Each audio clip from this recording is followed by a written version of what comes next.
మిత్రులారా, ఇది ఆందోళన కాదు, సందర్శన. ఇది కేవలం అంబేద్కర్ గారికి నివాళులు అర్పించాలనేటువంటి ఒక ఉద్దేశంతో ఇక్కడికి రావటమైంది. దురదృష్టం ఏంటి అంటే, ప్రపంచంలోనే అతిపెద్ద అంబేద్కర్ విగ్రహాన్ని ఆనాడు తొలి తెలంగాణ ముఖ్యమంత్రి కేసీఆర్ గారు, ఒక పక్కన అమరవీరుల స్మారక స్తూపం, మధ్యలో అంబేద్కర్ గారి పేరు మీద ఉన్నటువంటి ఒక సెక్రటేరియట్, నిరంతరంగా పరిపాలనను అంబేద్కర్ సిద్ధాంతాలతో నడవాలన్న ఉద్దేశంతో ఒక 125 ఫీట్ల ఎత్తులో ఉన్నటువంటి ఒక అంబేద్కర్ విగ్రహాన్ని ఇక్కడ పెట్టడం అయింది. తర్వాత అధికారంలోకి వచ్చినటువంటి ఒక రేవంత్ రెడ్డి గారు ఒక ఫ్యాక్షన్ మనస్తత్వంతో ఇవాళ కేసీఆర్ గారిపై ఉన్నటువంటి ఒక కోపంతో ఇవాళ అంబేద్కర్ గారిని అవమానిస్తా ఉన్నారు. మీడియా మిత్రులారా, మీరు ఫోర్త్ పిల్లర్ ఆఫ్ డెమోక్రసీగా ఉన్నటువంటి ఒక మీకే కనబడుతుంది ఇవాళ అంబేద్కర్ ని ఏ రకంగా అవమానిస్తున్నాడు అని చెప్పని. మీరు ఆ ప్రాంగణంలో కనుక చూసినట్టయితే మొత్తం కూడా సిగరెట్ పీకలు కనబడతా ఉన్నాయి, గడ్డి గాదం కనబడతా ఉంది, ఆకులు అలములు కనబడతా ఉన్నాయి.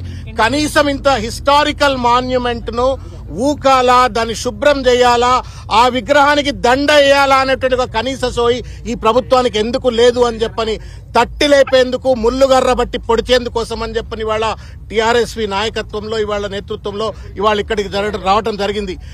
బాధ కలుగుతా ఉంది అంబేద్కర్ విగ్రహానికి ఇవాళ రేవంత్ రెడ్డి చేస్తున్నటువంటి ఒక దుర్మార్గమైనటువంటి అవమానం. భారత రాజ్యాంగ నిర్మాత ఈ దేశంగా ఇవాళ ఉంది అంటే, ఈ దేశంలో ఉన్న సబ్బండ వర్గ ప్రజలకు హక్కులు లభించినాయంటే దానికి కారణం భారత రాజ్యాంగం. ఇవాళ రిపబ్లిక్ డే, ఈ రిపబ్లిక్ డే నాడు భారత రాజ్యాంగ నిర్మాతకే ఇంత అవమానం చేస్తా ఉంటే, ఈ రాష్ట్రంలో ఉన్నటువంటి ఒక పేద, మధ్య, లేకపోతే బీసీలు, ఎస్సీలు, ఎస్టీలు, అనగదొక్కబడ్డ వర్గ ప్రజలకు ఏ రకంగా రేవంత్ రెడ్డి ప్రభుత్వం వ్యవహరిస్తుందో అనేటువంటిది స్పష్టంగా కనబడతా ఉంది. There may not be a clear cut law విగ్రహాలకు దండలు వేయాలని చెప్పని, but it is a convention. ఇవాళ గాంధీ జయంతి నాడు గాంధీ విగ్రహాలకు దండలు వేసుకుంటాం. ఎట్లయితే ఇంపార్టెంట్ డేస్ నాడు ఆ సంబంధిత విగ్రహాలను ప్రభుత్వం బాధ్యతగా దండలేసి, గార్లాండ్స్ వేసి ఏ రకంగానైతే ప్రజలందరికీ సందర్శన నిమిత్తం వెసులుబాటు కల్పిస్తుందో, అంబేద్కర్ ఎందుకు జైల్లో పెట్టాడు రేవంత్ రెడ్డి? వాళ్ళ Ambedkar has been imprisoned by Revanth Reddy today. గేట్లకు తాళాలేసి కనీసం ఎవరు కూడా లోపలికి పోకుండా, దండలు వేయకుండా, నివాళులు అర్పించకుండా అంబేద్కర్ ని వాళ్ళ బందీ చేసినాడు, నిర్బంధానికి గురి చేసినాడు. ఈ నిర్బంధం అంబేద్కర్ కేసింది కాదు, మొత్తం తెలంగాణ సమాజానికి కేసినటువంటిది.